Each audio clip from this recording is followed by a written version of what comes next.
ಎಲ್ರಿಗೂ ನಮಸ್ಕಾರ. Welcome back to my YouTube channel. ನಾನು ಮೊನ್ನೆ ವೀಡಿಯೋನ ಇವತ್ತು ಕಂಟಿನ್ಯೂ ಮಾಡ್ತಾ ಇದ್ದೀನಿ. ಆ್ಯಕ್ಚುಲಿ ನಾನು ನಿನ್ನೆ ವೀಡಿಯೋ ಮಾಡೋಕ್ಕೆ ಆಗಲಿಲ್ಲ ಕಣ್ರಿ, ಹೊರಗಡೆ ಹೋಗಿದ್ದೆ. ಯಾಕೋಪ್ಪ ಇರೋವಂಥ ಟೈಮ್ಗಳು ಸಾಲ್ತಾನೇ ಇಲ್ವೇನೋ ಅನ್ನೋ ಥರ ಫೀಲ್ ಆಗ್ತಾಯಿದೆ.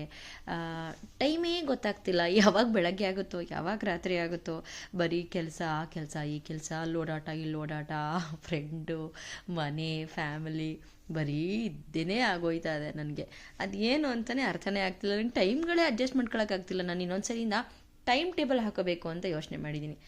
ಈ ಕೆಲಸನ ಈ ಟೈಮ್ನಲ್ಲೇ ಮುಗಿಸ್ಕೋಬೇಕು ಅನ್ನೋದನ್ನು ಟೈಮ್ ಟೇಬಲ್ ಹಾಕೋಬೇಕು. ಬಿಕಾಸ್ ನನ್ನದೇ ಆಫೀಸ್ ಇದೆ, ನಿಮಗೆ ಗೊತ್ತಿರೋ ಹಾಗೆ.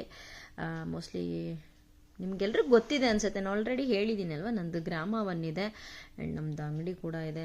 ಅಲ್ಲಿಗೂ ಹೋಗಬೇಕು, ಇಲ್ಲೂ ಎಲ್ಲ ಕಡೆ ಟೈಮ್ ಮೇಂಟೈನ್ ಮಾಡೋದು, ಅಡ್ಜಸ್ಟ್ಮೆಂಟ್ ಮಾಡ್ಕೋತಾ ಇರೋದು ತುಂಬ ತುಂಬ ಕಷ್ಟ ಆಗ್ತದೆ ನನಗೆ. ದೊಡ್ಡಮ್ಮ ಮನೆ ತಲುಪಿದ್ವಿ. ಹೋಗಿದ ತಕ್ಷಣ ರೇಷ್ಮಾ ಏನು ಡೀಟೇಲ್ಸ್ ಕೇಳ್ತಾ ಇದ್ದಾಳೆ ನೀವೇ ನೋಡಿ. ನಮ್ಮ ದೊಡ್ಡಮ್ಮಂಗೆ ಇಬ್ರು ಗಂಡ್ಮಕ್ಳು, ಒಬ್ಳು ಹೆಣ್ಮಕ್ಳು. ಏನೇನ್ ಮಾಡ್ತಿರೋದಮ್ಮ ನಿಮ್ಮ ಮಕ್ಕಳು? ಒಬ್ರು ಮೈಸೂರಲ್ಲಿ ಅವ್ರೆ, ಇಬ್ರು ಮೈಸೂರಲ್ಲೇ ಅವ್ರಲ್ವಾ. ಇವನು ಬೆಂಗಳೂರಲ್ಲೇ ಇದ್ದ. ಇದು ಆಲೂರ್ ಹತ್ರ, ಇದು ಮಣಿಂಗ್ನಳ್ಳಿ ಅಂತ ಹೇಳ್ಬಿಟ್ಟು. ಮಗ್ಗೆ ಇನ್ನೇನು ಹತ್ರ ಸ್ವಲ್ಪ ದೂರ ಇದೆ ಅಷ್ಟೇ. ಫುಲ್ಲು ಇದು. ರೇಷ್ಮಾ ಮೇಡಮ್ದು ವಿಚಾರಣೆ ಎಲ್ಲ ಮುಗಿದ್ಮೇಲೆ ನಾವು ಊಟಕ್ಕೆ ಕೂತ್ಕೊಂಡ್ವಿ. ಊಟದಲ್ಲಿ ನಾವು ತಿಂತಾ ಇರೋದು, ನಿಮ್ಗೊಂದು ಸ್ವಲ್ಪ ಜನಕ್ಕೆ ಇಷ್ಟ ಆಗುತ್ತೆ, ಒಂದು ಸ್ವಲ್ಪ ಜನಕ್ಕೆ ಇಷ್ಟ ಆಗಲ್ಲ. ನಾವು ತಿಂತಾ ಇರೋದು ಪೋರ್ಕ್. ನಮ್ಮ ಕಡೆ ಮಲೆನಾಡು ಸೈಡ್ನಲ್ಲಿ ಇದೇ ಸ್ಪೆಷಲು. ನಾವು ಎಲ್ಲ ಹಬ್ಬದಲ್ಲೂ ಎಲ್ಲ ಮದುವೆ ಮನೆಗಳಲ್ಲೂ ಇದನ್ನು ಮಾಡ್ತೀವಿ.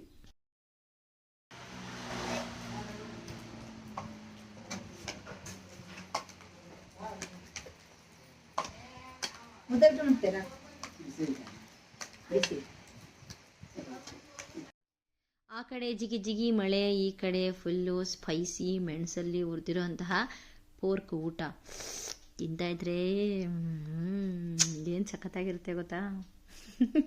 ಮೋಸ್ಟ್ಲಿ ನಿಮಗೆ ಒಂದಷ್ಟು ಜನ ನೀವುಗಳು ತಿಂದೇ ಇರೋರಿಗೆ ಅದೊಂಥರ ಬೇರೆ ಥರ ಅನ್ನಿಸ್ಬೋದು. ಬಟ್ ನಾವೆಲ್ಲರೂ ಅದನ್ನು ತಿಂತೀವಲ್ಲ. ಸೊ ನಾವು ಮಲ್ನಾಡಿ. ಸೊ ಆ್ಯಕ್ಚುಲಿ ನಮ್ಮಮ್ಮ ಅವ್ರು ಬಂದು ಇಲ್ಲೇ ಸಕಲೇಶ್ಪುರದ ಹತ್ರ ಕೆಂಚಮ್ಮನಸ್ಕೋಟೆ ಅನ್ನೋ ಊರು. ಆ್ಯಂಡ್ ನಮ್ಮ ತಂದೆ ಇದ್ದಿದ್ದು ಸೋಮಾರ್ಪೇಟೆ ಹತ್ರ ಶಾಂತಳ್ಳಿ, ಕೂರ್ಗ್ ಸೈಡು. ಸೊ ಹಾಗಾಗಿ ನಮಗೆ ಎಲ್ರಿಗೂ ಪೋರ್ಕ್ ಅಡ್ಜಸ್ಟೇಬಲ್ಲು.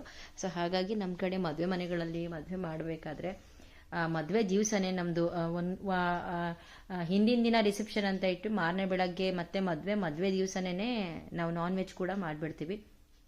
ಆದರೆ ಇವಾಗ ಸ್ವಲ್ಪ ಅಪ್ಡೇಟ್ ಆಗ್ತಾ ವೆಜ್ಜು ನಾನ್ ವೆಜ್ಜು ಒಂದು ದಿವಸ ಬೇರೆ ಬೇರೆ ಅನ್ನೋದನ್ನ ಬೇರೆ ಕಡೆ ಎಲ್ಲ ಮಾಡ್ತಾರೆ. ಬಟ್ ಮಲೆನಾಡು ಸೈಡಲ್ಲಿ ಹಾಗಲ್ಲ. ಮದುವೆ ದಿವಸನೇ ಬೆಳಗ್ಗೆ ದಾರೆ ಆಗಿದ ತಕ್ಷಣ ನಾನ್ ವೆಜ್ನ ಮಾಡಿಬಿಡ್ತೀವಿ. ಆ ನಾನ್ ವೆಜ್ಜಲ್ಲಿ ಕೂಡ ಪೋರ್ಕ್ ಸರ್ವೇ ಸಾಮಾನ್ಯ. ನಮ್ಮ ಕಡೆ ಎಲ್ಲನೂ ಸರ್ವೇ ಸಾಮಾನ್ಯ.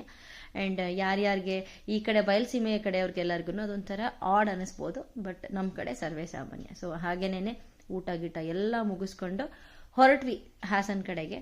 ನಮ್ಮ ಹಾಸನ ಕಡೆಯವರು ಅಕ್ಕಪಕ್ಕ ಇತ್ತು ಅಂತ ಅಂದರೆ ಈ ಏರಿಯಾ ಯಾವುದು ಅನ್ನೋದು ನಮಗೆ ಗೊತ್ತಾಗ್ತಾ ಇರತ್ತೆ. ಆ್ಯಂಡ್ ಮಲೆನಾಡಲ್ವಾ, ಸುತ್ತ ಬರೀ ಹಸಿರೇ.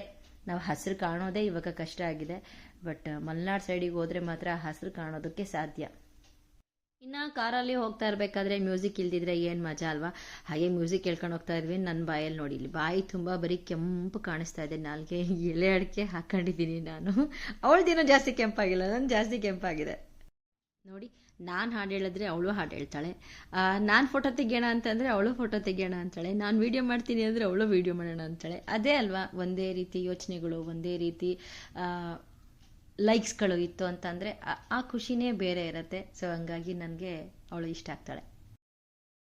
ಒಂದೇ ಆಸಕ್ತಿ ಇರುವಂತಹ ಒಂದು ಫ್ಯಾಮಿಲಿಲಿರುವಂತಹ ಗಂಡ ಹೆಂಡತಿ ಆಗಿರಲಿ, ಫ್ರೆಂಡ್ಶಿಪ್ಪಲ್ಲಿ ಫ್ರೆಂಡ್ಸ್ಗಳಾಗಿರಲಿ, ಅಥವಾ ಅಕ್ಕ ತಂಗಿ ಅಣ್ಣ ತಮ್ಮ ಮಕ್ಕಳುಗಳಾಗಿರಲಿ, ಒಂದೇ ಆಸಕ್ತಿ ಇರುವಂಥವ್ರು ನಮ್ಮ ಜೊತೆಗಿದ್ರೆ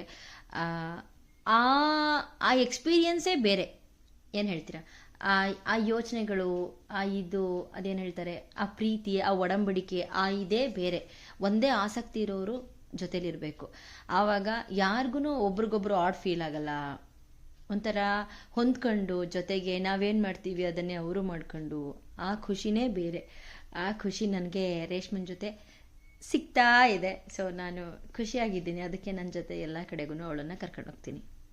ದಾರಿಲಿ ಹಾಗೆ ಹಾಡು ಹೇಳ್ಕೊಂಡು ಬರ್ತಾ ಇದ್ದೀವಿ. ಗೆಳೆಯ ಕೇಳಯ್ಯ ಲೈಫು ಹೇಗಯ್ಯ ಚಿಂತೆ ಯಾಕೆ ಮಾಡುತ್ತೀಯೋ ಗೆಳೆಯ ಕೇಳಯ್ಯ ಪ್ರೀತಿಗೆ ಅವಳುಂಟು ಸ್ನೇಹಕ್ಕೆ ನಾನುಂಟು ಅಂತ ಆ ಸಾಂಗ್ನ ನಾನು ಇಲ್ಲಿ ಪ್ಲೇ ಮಾಡಿಬಿಟ್ರೆ ನಂದು ಕಾಪಿರೇಟ್ ಆಗಿಬಿಡುತ್ತೆ. ಸೊ ಹಾಗಾಗಿ ಆ ಸಾಂಗ್ನ ನಾನೇ ಹೇಳ್ತಾ ಇದ್ದೀನಿ, ನಾವೇನು ಹೇಳ್ತಾ ಇದ್ದೀವಿ ಅಂತ ಹೇಳಿ. ಜೀವನ ಅನ್ನೋದು ನಾವೇ ರೂಪಿಸ್ಕೊಳ್ಬೇಕಾಗಿರುವಂತಹ ಯೋಜನೆ ಇದ್ದಂಗೆ. ಅದನ್ನು ಅರ್ಥ ಮಾಡ್ಕೊಂಡು ಹೋಗೋಷ್ಟರಲ್ಲಿ ಅರ್ಧ ಜೀವನನೇ ಮುಗ್ದೋಗಿರುತ್ತೆ. ಯಾವಾಗ ಎಲ್ಲಿ ಯಾರಿಗೆ ಏನಾಗುತ್ತೆ ಅನ್ನೋದು ಯಾರಿಗೂ ಗೊತ್ತಿರಲ್ಲ. ಇರೋಷ್ಟು ದಿವಸ ಖುಷಿಯಾಗಿರ್ಬೇಕು ಅಷ್ಟೇನೇನೆ. ದೇವ್ರೇನಾದ್ರೂ ಕೊಡಲೇಬೇಕು ಅಂತ ನಿಂತು ಕೊಟ್ರೆ ಅದನ್ನು ಯಾರ ಕೈಲೂ ಕಿತ್ಕೊಳ್ಳೋಕೆ ಸಾಧ್ಯ ಇಲ್ಲ. ಅದೇ ದೇವರೇನಾದ್ರೂ ಕಿತ್ಕೊಂಡ್ರೆ ಅದನ್ನು ಯಾರಿಗೂ ಸಮೇತ ವಾಪಸ್ ತಂದು ಕೊಡೋಕೆ ಸಾಧ್ಯನೇ ಇಲ್ಲ. ಇರೋಷ್ಟು ದಿವಸ ನಿಮ್ಮನ್ನು ಪ್ರೀತಿಸೋರ್ನ, ನಿಮ್ಮನ್ನು ಅರ್ಥ ಮಾಡ್ಕೊಳ್ಳೋರ್ನ ನೀವು ಅರ್ಥ ಮಾಡ್ಕೊಂಡು ಅವರನ್ನು ಪ್ರೀತಿಸ್ತಾ ಇರಿ. ಎಲ್ಲರೂ ಚೆನ್ನಾಗಿರಿ. ಆ್ಯಂಡ್ ನನ್ನ ಚಾನಲ್ನ ದಯವಿಟ್ಟು ಸಬ್ಸ್ಕ್ರೈಬ್ ಮಾಡ್ಕೊಳ್ಳಿ. ನಿಮ್ಮ ಸಪೋರ್ಟ್ ನನಗೆ ತುಂಬ ಮುಖ್ಯ.